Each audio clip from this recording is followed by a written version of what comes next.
नमस्कार। मैं हूं आपके साथ में संजय शंकर गुप्ता। आप देख रहे हैं संजय एक्सप्रेस न्यूज। बिना विचारे जो करे सो पीछे पछताए, ये कहावत ये बहुत पुरानी है और ये कई लोगों पर एकदम सटीक एवं फिट बैठती है। निशा बांगरे, जो कि छतरपुर की डिप्टी कलेक्टर थी, हैं पूर्व रही हैं, आपको तो याद ही होगी। निशा बांगरे का नाम विधानसभा चुनाव के सामने बहुत ही सामने आया था और मीडिया की ये सुर्खियां भी बनी थी।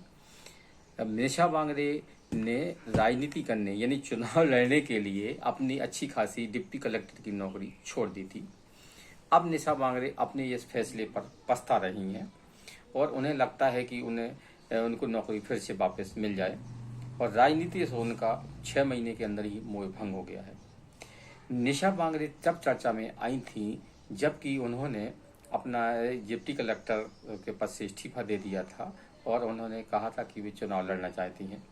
कांग्रेस की सह पर उन्होंने ऐसा किया था और मध्य प्रदेश की तत्कालीन शिवराज सिंह सरकार ने इनका लंबे समय से जब इस तक इस्तीफा मंजूर नहीं किया तो मैडम ने काफ़ी हंगामा किया और इन्होंने पदयात्रा भी की और ये सुप्रीम कोर्ट तक पहुंच गई थी। सुप्रीम कोर्ट पहुंचने के बाद में कुछ दिनों के बाद में मध्य प्रदेश सरकार ने इनका इस्तीफा मंजूर कर लिया था। निशा बांगरे ने हाल में ही मुख्य सचिव को एक पत्र लिखा है। इस पत्र में उन्होंने कहा है कि उन्हें उनकी नौकरी फिर से वापस दी जानी चाहिए। निशा बांगरे ने कहा है कि वे चुनाव लड़ने के लिए ही उन्होंने अपना इस्तीफा दिया था और अब चूंकि वो राजनीति उनको नहीं करना चाह रही हैं, इसलिए उन्होंने कहा है कि उन्हें उनका पद फिर से वापस दिया जाना चाहिए। निशा बांगरे ने अपने पत्र में लिखा है कि चूंकि उनका इस्तीफा लेट मंजूर किया गया इसलिए वे चुनाव नहीं लड़ पाई हैं, इस कारण से उनको उनके पद पर वापस दिया जाना चाहिए। उन्होंने साजिश करने का भी आरोप लगाया है। निशा बांगरे ने हाल में ही एक अपना स्टेटमेंट में कहा है कि कांग्रेस ने उनके खिलाफ साजिश रची है और निशा बांगरे का ये भी कहना है कि कांग्रेस ने उनको बरगलाया था और लेकिन बाद में कांग्रेस ने उनके साथ में वादा खिलाफी की है। उन्हें पहले विधानसभा चुनाव में टिकट नहीं दिया और जब बाद में उन्होंने कहा कि उन्हें लोकसभा चुनाव में भी वे टिकट देंगे, लेकिन लोकसभा चुनाव में भी कांग्रेस ने टिकट नहीं दिया।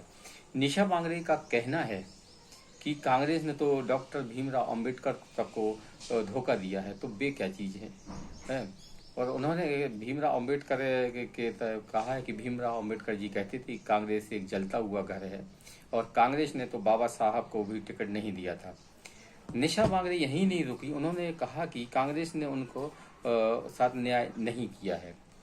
अब निशा बांगरे की इतने लंबे समय बाद नींद खुली है तो अब आप ये भी जान लीजिए कि क्या निशा बांगरे को उनका डिप्टी कलेक्टर का पद वापस मिल सकता है। तो नियम ये कहता है कि अब जब भी कोई अपने पद से इस्तीफा देता है या बीआरएस लेता है तो उसके पास में 1 महीने का समय होता है। 1 महीने के समय में अगर वो उसको लगता है कि अपना फैसला पुनर्विचार करना तो पुनर्विचार करके वो अपना पद वापस ले लेता है, बीआरएस के बाद ले जाता है। चूंकि निशा बांगरे ने ऐसा नहीं किया है और निशा बांगरे का इस्तीफा मंजूर हुए काफ़ी समय गुजर गया है, ऐसे में निशा बांगरे को फिर से डिप्टी कलेक्टर का पद मिलना तो संभव नहीं दिखता है। अब नेता बांगरे मैडम के ऊपर से नेतागिरी का भूत उतर गया है।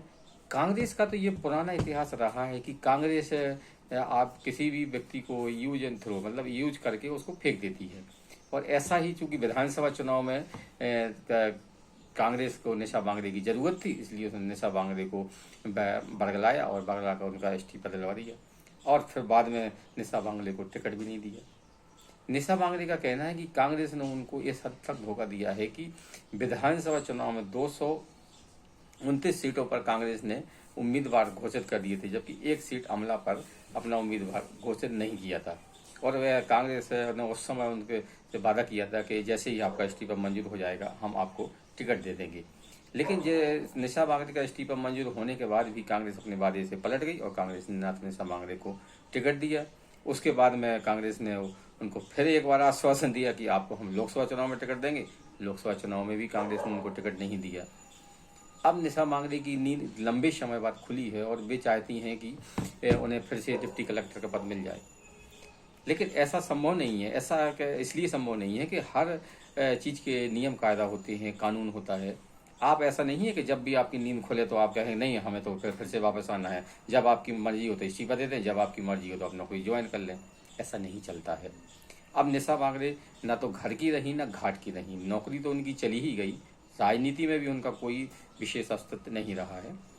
ऐसी भी मीडिया में खबरें आ रही हैं कि निशा बांगड़ी कांग्रेस से इस्तीफा देकर भाजपा ज्वाइन कर सकती हैं, लेकिन अभी तक ना तो इस बारे में निशा बांगड़ी ने कुछ खुलकर कहा है, ना ही भारतीय जनता पार्टी ने खुलकर कहा है।